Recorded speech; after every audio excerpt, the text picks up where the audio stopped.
Àmín. Àbá wa lu àti ìlú jẹ́ mẹ́ta ẹ̀ ní mọ̀dà mọ́láńlá. Àárín yín àtọ́lọ́mù ní dàrú. Àárín yín àti àlùfùlá ní àfáwọ̀ ọmọ fún mi. Àfá abúlé TV. Àfá wa ní lábùkù rẹ̀ ọlọ́run nígbà ní wọ́n dàrú.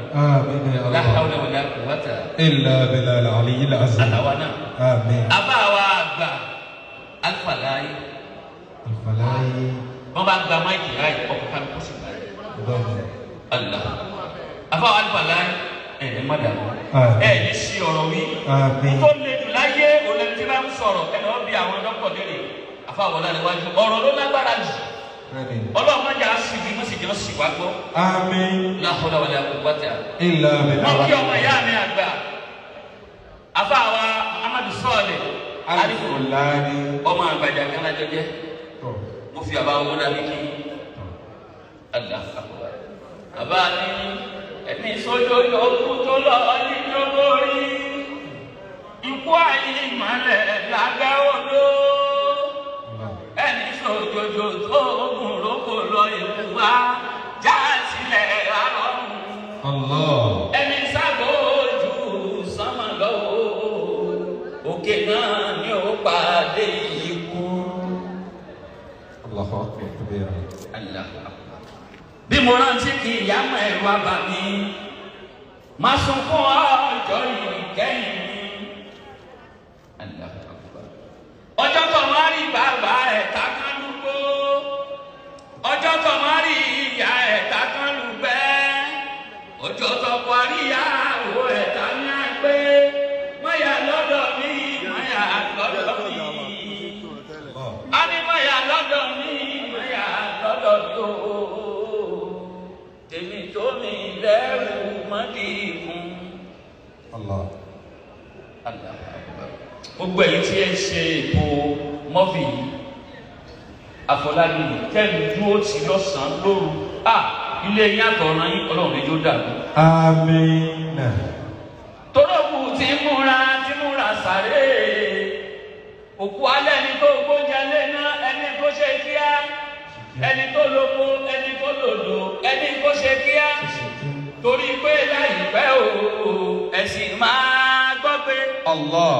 Tọ́ba wá gbé òkú kẹ̀rẹ̀ nínú sàré màláíkà méjì kan àfiyọ́ sí.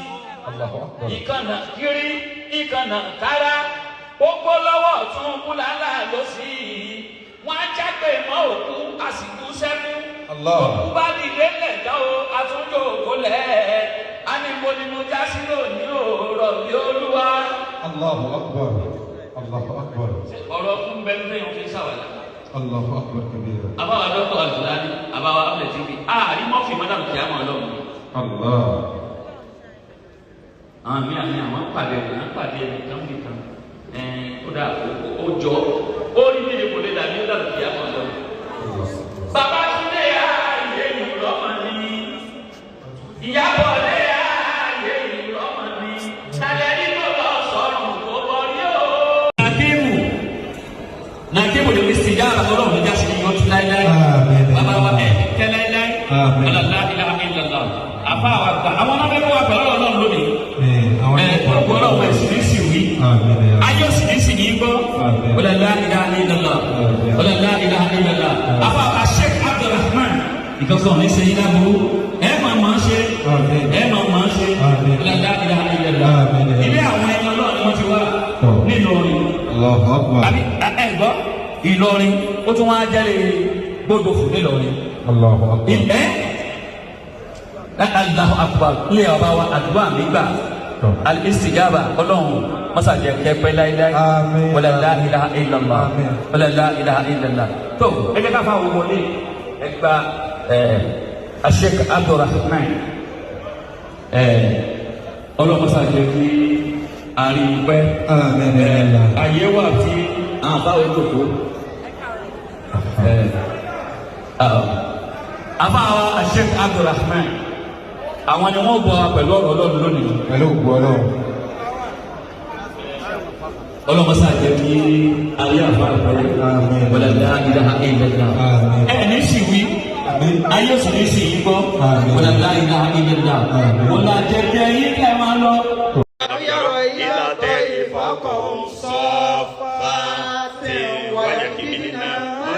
يمسكهن إلا الرحمن إنه بكل شيء بصير. آمن هذا الذي وجود لكم يرزقكم من دون الرحمن للكافرين إلا في غرور. آمن هذا الذي يرزقكم أمسك رزقه بل لدوا في عتوب والنفور يمشي مكيبا على وجهه أعمى يمشي سويا على صراط المستقيم. قل هو الذي أنشأكم وجعل لكم السمع والأبصار والأفئدة قليلا ما تشكرون. قل هو الذي يراكم في الأرض وإليه تسحرون. ويقولون متى هذا الوعد إن كنتم صادقين. قل إنما العلم عند الله وإنما أنا نذير مبين. فلما رأوا زلفة سيئت وجوه الذين كفروا وقيل هذا الذي كنتم به تدعون. قل أرأيتم إن أهلكني الله وما معي أولئك فما يجر الكافرين من عذاب أليم. هو الرحمن آمنا به وعليه توكلنا فستعلمون من هو في ضلال مبين. قل أرأيتم إن أصبح ماؤكم غورا فما يأتيكم بماء الله رب العالمين. التحية لله الزاكية لله طيبة الصلوات لله. السلام عليك أيها النبي ورحمة الله وبركاته. السلام علينا وعلى عباد الله الصالحين. بسم الله الرحمن الرحيم الحمد لله رب العالمين الرحمن الرحيم مالك يوم الدين. إياك نعبد